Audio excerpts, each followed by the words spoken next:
UP में किसानों के लिए गन्ना समर्थन मूल्य और गन्ने के बकाए भुगतान की मांग को लेकर आरएलडी का हल्ला बोल। राष्ट्रीय लोकदल आज लखनऊ में विरोध प्रदर्शन करेगी। लखनऊ में आरएलडी ऑफिस से जीपीओ गांधी प्रतिमा तक मार्च निकाला जाएगा। दोपहर 12:30 बजे निकाला जाएगा पैदल मार्च।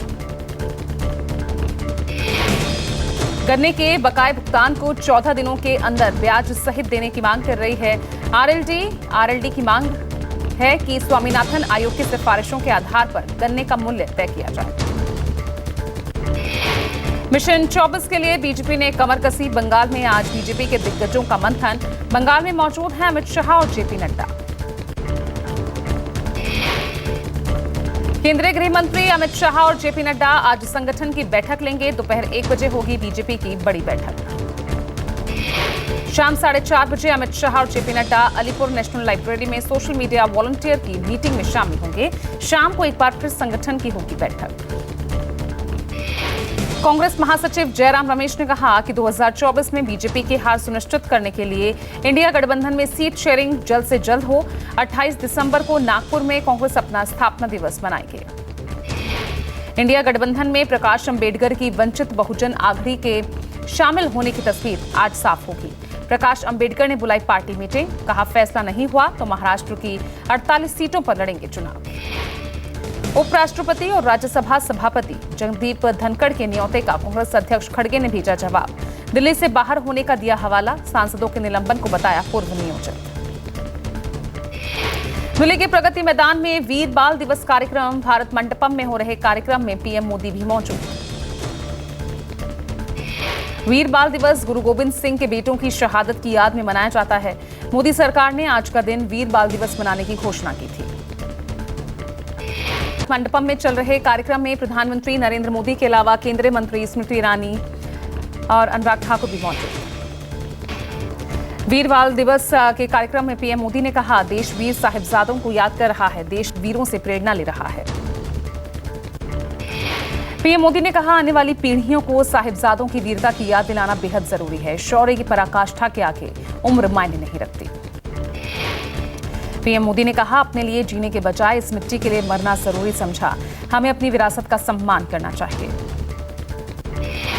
प्रधानमंत्री नरेंद्र मोदी 30 दिसंबर को अयोध्या में लॉन्च करेंगे अमृत भारत एक्सप्रेस। रेल मंत्री अश्विनी वैष्णव ने ट्रेन का निरीक्षण किया। नई दिल्ली से अयोध्या तक चलेगी अमृत भारत एक्सप्रेस। रेल मंत्री अश्विनी वैष्णव ने नई दिल्ली रेलवे स्टेशन पर अमृत भारत रेलवे ट्रैक का भी जायजा लिया। Amrit Bharat train push pull तकनीक पर आधारित है। पहली अमृत भारत एक्सप्रेस ट्रेन अयोध्या से दरभंगा तक और दूसरी बेंगलुरु से मालदा के बीच चलेगी। 30 दिसंबर को 2 अमृत भारत एक्सप्रेस ट्रेनों के साथ ही 5 वंदे भारत ट्रेनों को भी पीएम मोदी देश को करेंगे समर्पित। कांग्रेस ने तेज की लोकसभा चुनाव 2024 की तैयारियां। दिल्ली में आज बिहार, जम्मू कश्मीर और पंजाब पार्टी इकाई के नेताओं के साथ अलग अलग बैठक। लोकसभा चुनाव को लेकर आज कांग्रेस की मैराथन बैठकें। बिहार के पदाधिकारियों के साथ दिल्ली कांग्रेस मुख्यालय में बैठक होगी। कांग्रेस ने बिहार के अलावा जम्मू कश्मीर के पदाधिकारियों की भी बैठक बुलाई। शाम 5:30 बजे पंजाब के नेताओं के साथ कांग्रेस अधिकारियों की बैठक। बिहार, पंजाब, जम्मू कश्मीर की बैठकों में 2024 को लेकर मंथन होगा। साथ ही बिहार, जम्मू कश्मीर और पंजाब में गठबंधन के लिए सीट शेयरिंग पर चर्चा होगी। कांग्रेस अध्यक्ष मल्लिकार्जुन खड़गे और राहुल गांधी रणनीतियों पर करेंगे चर्चा। इंडिया गठबंधन में शामिल दल जल्द से जल्द सीट बंटवारे को अंतिम रूप देना चाहते हैं। मानव तस्करी के शक में फ्रांस में रोका गया जहाज आज तड़के सुबह 4 बजे मुंबई पहुंचा। एयरक्राफ्ट के 303 यात्रियों में से 276 भारत लौट पाए। 303 भारतीयों वाले प्लेन को 3 दिन से फ्रांसीसी अधिकारियों ने रोक रखा था। फ्रांस के अधिकारियों को मानव तस्करी का शक था। कोर्ट की मध्यस्थता और जांच के बाद विमान को रवाना किया गया। 25 भारतीयों ने फ्रांस में शरण मांगी है। लोगों को पेरिस के special zone Charles de Gaulle airport पर शरणार्थियों वाली जगह भेजा गया। भारतीय नौसेना की बढ़ेगी ताकत। रडार को चकमा देने वाली guided missile destroyer INS Imphal आज भारतीय नौसेना के बेड़े में होगा शामिल। मुंबई में नौसैनिक डॉकयार्ड में कमीशन किया जाएगा आईएनएस इम्फाल। इस मौके पर रक्षा मंत्री राजनाथ सिंह रहेंगे मौजूद। भारत में बना युद्धपोत आईएनएस इम्फाल हिंद महासागर में दुश्मन को देगा मुंहतोड़ जवाब। ब्रह्मोस मिसाइल से लैस है INS इम्फाल। वॉरशिप पर हवा से हवा में मार करने वाली कई मिसाइलें मौजूद। हिजाब पहनकर मुंबई से अयोध्या तक पदयात्रा पर निकली शबनम शेख। कंधे पर जय श्री राम लिखा, ध्वज पीठ पर मंदिर की तस्वीरें सजी। खुद को सनातनी मुस्लिम बता रही हैं शबनम ने 2 दोस्तों के साथ मुंबई से अयोध्या पदयात्रा का 225 किलोमीटर से ज्यादा का सफर तय किया। रामलला के दर्शन करना है उद्देश्य। यूपी के कन्नौज में पुलिस टीम पर हमला। फायरिंग करने के बाद दोनों पिता पुत्र बदमाशों ने भागने की कोशिश की। पहाड़ों में बर्फबारी से मैदानी इलाकों में ठंड का प्रकोप बढ़ा। मैदानी इलाकों में तापमान गिरने से ठिठुरन बढ़ी। कई राज्यों में घने कोहरे से भी लोग परेशान दिखे। उत्तर भारत में घने कोहरे की वजह से विजिबिलिटी प्रभावित। दिल्ली अमृतसर एयरपोर्ट पर 30 से ज्यादा फ्लाइट्स लेट। लोगों को भारी परेशानी हुई। दिसंबर में ठंड और कोहरे की मार से ट्रेनों का शेड्यूल प्रभावित। अपने समय से कई घंटे लेट चल रही है ट्रेन। लोगों को आने जाने में हो रही दिक्कत। दिल्ली में घने कोहरे ने बढ़ाई परेशानी। IGI एयरपोर्ट पर विजिबिलिटी 50 मीटर से भी कम। दर्जनों फ्लाइट्स लेट। दिल्ली में घना कोहरा छाए रहने की वजह से विजिबिलिटी प्रभावित। धुंध की चादर में लिपटा दिखा अक्षरधाम मंदिर। हाईवे पर वाहनों की रफ्तार प्रभावित। दिल्ली के गांधीनगर में घना कोहरा छाया। कड़कड़ाती ठंड के आगाज से घरों में दुबके लोग सर्दी से बचने के लिए अलाव का सहारा लिया। उत्तर भारत में सर्दी का प्रकोप जारी। हरियाणा के यमुनानगर में आज सुबह घना कोहरा छाया रहा। घने कोहरे की वजह से विजिबिलिटी घटी। सड़कों पर हेडलाइट जलाकर दौड़ती दिखी गाड़ियां। पंजाब के मोगा में सर्दी का सितम जारी। शीतलहर और घने कोहरे ने परेशानी बढ़ाई। सड़कों पर हेडलाइट जलाकर धीमी गति से चल रहे वाहन। ताज नगरी आगरा में घने कोहरे का आगाज। कोहरे की धुंध में छिपी मोहब्बत की निशानी ताजमहल। मैनपुरी में शीतलहर और घना कोहरा छाया। ठंड से बचने के लिए अलाव का सहारा लेते नजर आए लोग। नए साल क्रिसमस के मौके पर कुल्लू मनाली में उमड़ा सैलानियों का हुजूम। अटल टनल के पास लगा भीषण जाम। घुमावदार पहाड़ी रास्तों पर रेंगती दिखी। हिमाचल में अधिक ऊंचाई वाले इलाकों में बर्फबारी। लाहौल स्पीति में बर्फबारी से ठंड बढ़ी।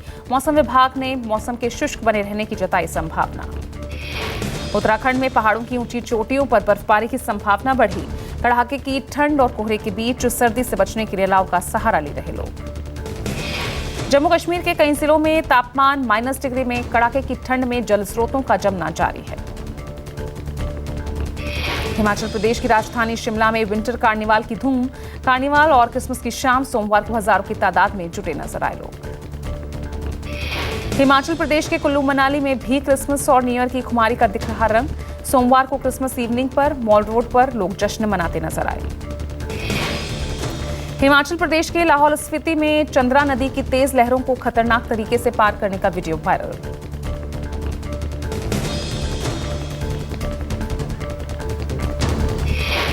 अंबेडकर नगर की समाजसेवी संस्था नारायण फाउंडेशन ने मनाया अटल जी का जन्मदिन। नारायण फाउंडेशन के संरक्षक विवेक मौर्य की संस्था ने जरूरतमंदों को बांटे कंबल। अकबरपुर के नेहरू नगर, लोरपुर दलित बस्ती में शहजादपुर के अलावा कई जगहों पर नारायण फाउंडेशन की पहल। नारायण फाउंडेशन के पदाधिकारियों ने सैकड़ों जरूरतमंदों को कंबल बांटे। बढ़ती ठंड को देखते हुए नारायण फाउंडेशन के अध्यक्ष श्री दिनेश मौर्य और जिला प्रचारक शैलेंद्र समेत वरिष्ठ लोगों ने अटल जी के चित्र पर माल्यार्पण किया और अंबेडकर नगर में समाज कल्याण और सामाजिक कार्यों के अपने संकल्पों को दोहराया। जांच के बाद नौसेना का बयान। हमला कहां से हुआ और इसके लिए कितनी मात्रा में विस्फोटक का इस्तेमाल किया गया, फोरेंसिक और तकनीकी जांच के बाद ही पता चल पाएगा। अयोध्या में डिप्टी सीएम केशव प्रसाद मौर्य ने सरयू घाट का दौरा किया और राम की पहाड़ी पर सफाई कर्मियों से मुलाकात की। राजस्थान के सीएम भजनलाल शर्मा ने वीर बाल दिवस के मौके पर गुरुद्वारा राजा पार्क का दौरा किया। इस दौरान दर्शन किए और मत्था टेका। सीएम भूपेंद्र पटेल ने गांधीनगर में रणासन रेलवे ओवरब्रिज का उद्घाटन किया। इस मौके पर शहर की महापौर प्रतिभाबेन जैन उपस्थित रहीं। केरल के सबरीमाला मंदिर में गणपति होमन की गई पूजा। इस दौरान भक्तों की भारी भीड़ दिखी और भक्तों ने गणपति से आशीर्वाद लिया। अयोध्या में रामलला के प्राण प्रतिष्ठा कार्यक्रम में शामिल नहीं होंगी सीपीआईएम नेता वृंदा करात ने कहा, हमारी पार्टी अयोध्या में राम मंदिर के प्राण प्रतिष्ठा समारोह में शामिल नहीं होगी। वृंदा करात ने कहा, हम धार्मिक मान्यताओं का सम्मान करते हैं, लेकिन वो एक धार्मिक कार्यक्रम को राजनीति से जोड़ रहे हैं। ये एक धार्मिक कार्यक्रम का राजनीतिकरण है, ये सही नहीं है।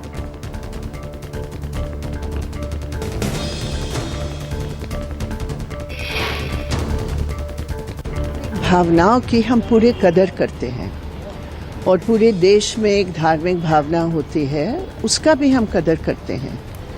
लेकिन इस प्रकार के धार्मिक अनुष्ठान आप राजनीति के साथ जोड़कर धर्म को एक राजनीतिक हथियार और राजनीतिक मंशा को लेकर आप इस्तेमाल करेंगे। 30 दिसंबर को अयोध्या में पीएम मोदी करेंगे रोड शो। रोड शो के लिए पीडब्ल्यूडी ने बैरिकेडिंग के लिए सहायक अभियंताओं की लगाई ड्यूटी। मुख्य गेट से ना होकर एयरपोर्ट के गेट नंबर 3 से निकलेंगे प्रधानमंत्री नरेंद्र मोदी। एयरपोर्ट से NH-27 होते हुए धर्म पथ होते हुए लता मंगेशकर चौक से जाएंगे अयोध्या धाम रेलवे स्टेशन। लगभग 15 किलोमीटर का पीएम मोदी रोड शो करेंगे। राजौरी के डीकेजी में आतंक के खिलाफ महाऑपरेशन का छठा दिन। जम्मू कश्मीर पुलिस, सीआरपीएफ और भारतीय सेना लगातार आतंक के खिलाफ चला रही ऑपरेशन। आज भी राजौरी पुंछ में मोबाइल इंटरनेट सेवाएं बंद। सुरक्षा बल लगातार कर रहे घने जंगलों में आतंकियों की तलाश। कल जम्मू दौरे पर आ सकते हैं रक्षा मंत्री राजनाथ सिंह। राजनाथ लिंब सेना के अधिकारियों के साथ करेंगे सुरक्षा को लेकर बैठक और ऑन ग्राउंड कमांडर से लेंगे ऑपरेशन की जानकारी। आतंकी संगठन लश्कर-ए-तैयबा चीफ हाफिज सईद की पार्टी पाकिस्तान मकरजी मुस्लिम लीग चुनाव लड़ेगी। हाफिज का बेटा तलहा सईद लाहौर से और पीएमएमएल अध्यक्ष खालिद मसूद पूर्व पीएम नवाज शरीफ के खिलाफ चुनाव लड़ेगा। भारत और दक्षिण अफ्रीका के बीच आज से पहला टेस्ट सेंचुरियन के सुपर स्पोर्ट पार्क में दोपहर 1:30 बजे शुरू होगा मैच। दूसरा टेस्ट 3 जनवरी से केप टाउन में खेला जाएगा। ऑस्ट्रेलिया पाकिस्तान के बीच आज से दूसरा टेस्ट मेलबर्न में खेला जा रहा। पाकिस्तान ने प्लेइंग 11 से पूर्व कप्तान और विकेटकीपर सरफराज अहमद को बाहर किया।